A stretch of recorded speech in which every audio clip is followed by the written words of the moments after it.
One, two, can we take the mic? 1, 2, and 2? Hello, hello. Okay. Thank you. Is it okay? Can I begin? If you want. Okay, thank you. Do you consider Korra as a new iconic action woman or sci-fi? Yeah, I do. I think that Korra will be a great role model for young girls who are looking for a sci-fi female character who isn't just a sexy girl in a suit. She's more like a warrior, but very compassionate and very positive. And I think that in terms of the rest of the audience, they will gravitate towards Korra because she's unique. She's not just a vixen, she's not just sexy, she's got something about her that's a little weird, a little quirky, and hopefully a little bit funny and original. And so I think that she will be a new character that will create some sort of blip on the radar of the sci-fi world. Because there's so many sci-fi projects, so many wonderful actresses doing different interpretations of sci-fi women. But Korra's odd, and so I think that people will notice her. I hope. What's the difference between Korra and the other girl in white? They call the sirens. Oh, sirens. Well, the sirens are programs who work for the games, and they do what you saw in the sequence. They dress him. Korra has nothing really in common with them. She is Kevin Flynn, Jeff Bridges' apprentice and protector, and so he is sort of the god of the world of Tron, of the grid, and she is his right hand. She is with him all the time and has lived with him in this cave for hundreds of years, and she is his eyes and ears on the grid, and she has been in hiding with him, and she's different from the other programs. There's something about her that's more evolved.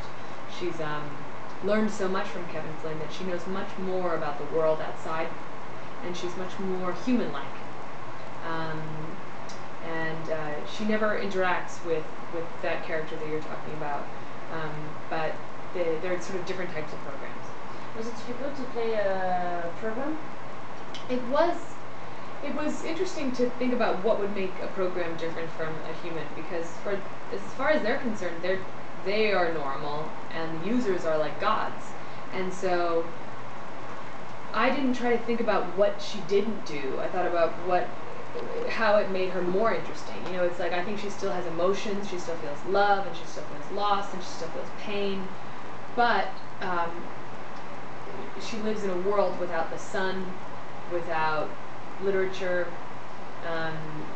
with a history that no one is really aware of, and so she gravitates towards the user world, to Kevin Flynn's world, to Sam Flynn's world, because that's more of a rich, beautiful world.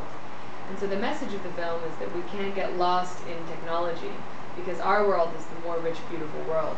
And Korra kind of represents that sentiment, the idea that we must have a fascination for and a love for this world. We have time for one more question. Would you, like in most of your roles, you play someone who is very beautiful, even though you say that Korra is not a vixen. Mm-hmm. She's still like a very beautiful person, and she's like almost femme fatale, that makes other people scared of her, I guess. No, she's not. She's not a femme fatale. She's not? I think, you know, the suit and the fact that she is this creature of this dark world maybe seems to suggest that she has the femme fatale kind of energy, but she's not at all. She's like a child. Do you think she's funny? I think she's funny. She's funny because she's really awkward, and she has no sense of what's inappropriate, and she's really overly enthusiastic about everything, and she's really positive and really naive, and I think that makes for some funny, awkward situations with her and Sam, who Sam can't figure her out. He thinks she's this thing, this creature in rubber, like this suit like the one he's wearing. But she seems different from everybody else in the Tron world. She seems like she's on another level somehow. And where did you find your inspiration to play Korra? For Korra, my inspiration mostly was Joan of Arc. And I studied Joan of Arc and really used her as a source of material because it seemed to match. You know, Joan of Arc was this unlikely warrior. She was this child who was leading an army. And she had power that seemed to come from a higher power. She created a certain reverence, and people believed in her because she seemed to have one foot in another world. And I think that's a lot of what Korra has. And it started to make sense to me once I started really learning about Joan of Arc. I thought, oh my god, this is Korra. And it matched up for the whole movie. Whenever I lost track of what Korra would do, I thought about Joan of Arc, and I thought about the fact that someone could be led by compassion and could be completely selfless and be willing to sacrifice themselves for what they believe in. Thank you very much. Thank you.